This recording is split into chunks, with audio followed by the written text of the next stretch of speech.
Hi Sagittarius, welcome to your end of May 2018 General Tarot Update.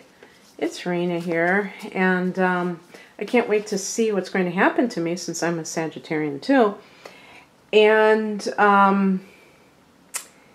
you know, it's funny, I was just thinking how when I first got this, my first deck of tarot cards, I got it at a used bookstore, and I started doing readings for myself, and I would read that says don't do that on yourself, it's, you know, like it doesn't work or whatever.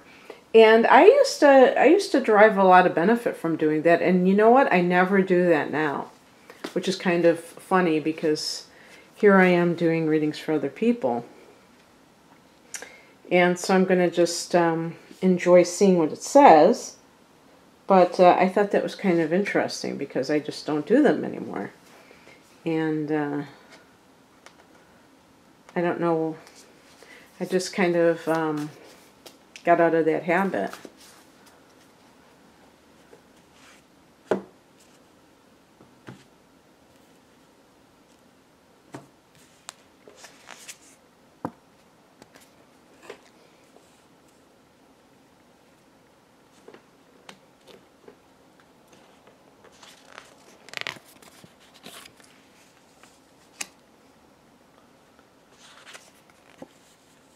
This is like one of my favorite. I love this is the Wild Unknown Tarot, by the way. I just love this card. I love the drawing, I mean. That's the Eight of Pentacles, actually, believe it or not.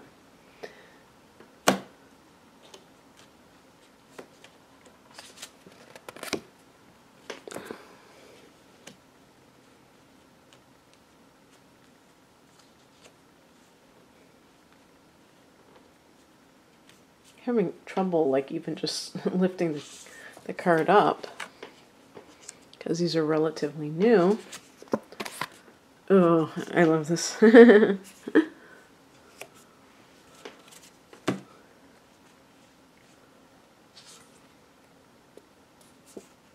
Wow. Interesting. Interesting. Good end to it, even though it's such an unusual description, or depiction, I should say. Okay, so the card as the overall theme is the Empress card. So this is the card of the mother, the Earth Mother, the creative person, the artist, the lover. So if you are someone who has just begun a relationship or who wants a relationship more than anything else, this could be a romantic time for you. This can be a time when you find out that you're pregnant.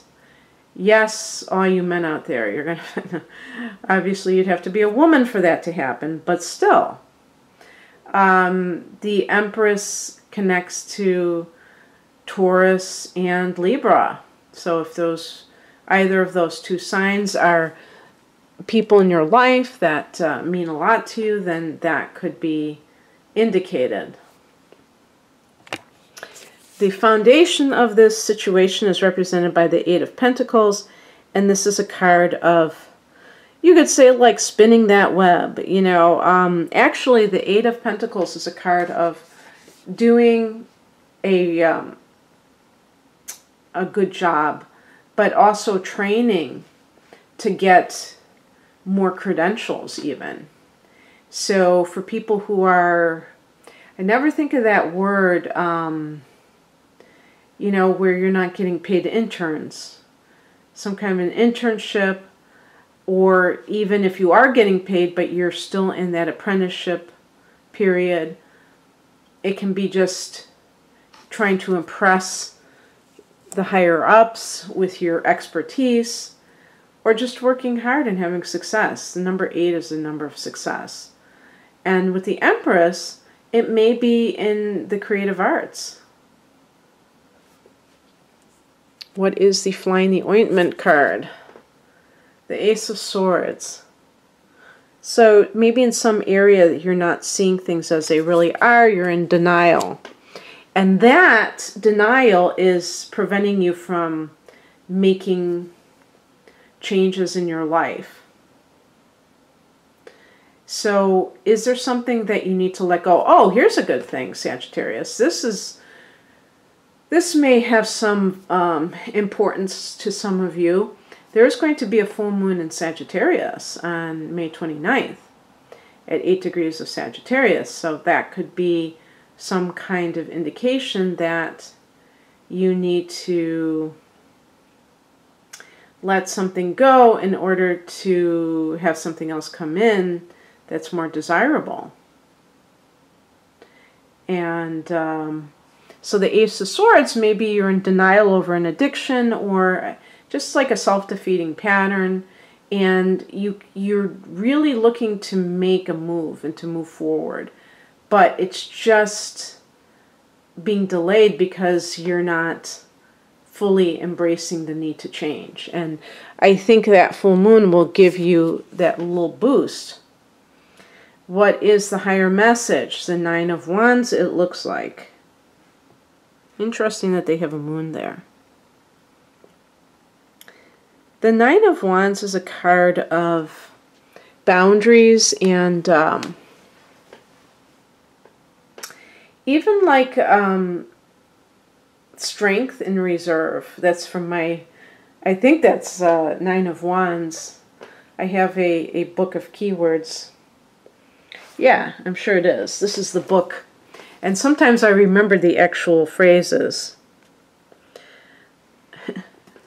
Quite dog-eared at that point. Let me look at exactly what it says. Strength and reserve, just like I said. Did I nail it or what? And they say about standing your ground, defense. This is the spiritual message, standing up for yourself. Activating one's defenses, territoriality or something, you know, whatever you want to call it. A healthy immune system, perseverance, the final hoop. So there's something, and this could be like career related, that you're really trying to master. And you have to keep going, and you can't falter, and you have to. I think with Sagittarians, and I would say also Aries, this is true too, is being able to finish what you start. And this could be like a creative project specifically that you have procrastinated on, and you really, in order to be that empress, you have to actually be creative. Some people say, I'm creative, but they're not, there's no output. And in order to be able to really say that and mean it, you have to be willing to put the elbow grease into it to be able to actually be, productive in your creativity. Or if this is a relationship issue, maybe with, I would say, perhaps with some kind of like an air sign, and that person may be problematic in your life. You may have to realize that too, and maybe you need to set some boundaries with this person. I would say especially a Libra, because of the Empress connection. The other air signs are Gemini and Aquarius. And this is about you, if that's a relationship issue, you may be really exerting a lot of effort trying to make this work, but it takes two, doesn't it? Now this is more of the mundane advice. We have the Ace of Wands, so that is a card of like new beginnings and really feeling that sense of excitement at the new beginnings. Feeling like you really want to make things happen. I see the Ace of Wands connected to Aries. I don't know if it is, but it sure should be, because it's fire and it's the beginnings. And Aries is the first fire sign. It's the first sign, period. And that initiation, okay? Just a wonderful exciting time for Sagittarians who are conscious, who are really aware of how their life is going, and really believing that they have some say in it, that they have the ability to make things happen for themselves. What's coming in is represented by the Death card. I didn't even think about it, but there, you know, that moon in Sagittarius, the full moon in Sagittarius. Letting something go to make way for something new, and being able to do it in a willing sort of way, in kind of like a surrender mode. You know, that is so helpful for all Sagittarians to be able to do that, and to want to do it, not to drag your feet, but to really want to do it. The outcome is the Ten of Cups. This is a card of the pot at the end of the rainbow, and I do notice that they have these rainbow colors, even though they don't show a pot of, you know, an actual rainbow, but they have the rainbow colors. But that sense of, you know, living happily ever after, the fairy tale ending. Okay, so it could be that the Death card relates to Scorpio, a Scorpio in your life, and, you know, the cups also connect to water signs. So maybe you meet a Scorpio, and you eventually this will be the person that you end up with. But I could always say that if you let something go that has been keeping you down and keeping you in a sense of denial, that you have your happy ending waiting for you. And it is hard. I'm really projecting a lot of myself into this reading, I think. And it's so damn hard to believe that if you let something go, that has a payoff. It really has a payoff, or you wouldn't be doing it. That there's something better waiting in the wings. Sometimes you just have to go on faith, Sagittarius, right? Okay, well, I'm going to leave it there, and I wish you all the best for wrapping up May. If you'd like a private reading, the link to my website is below.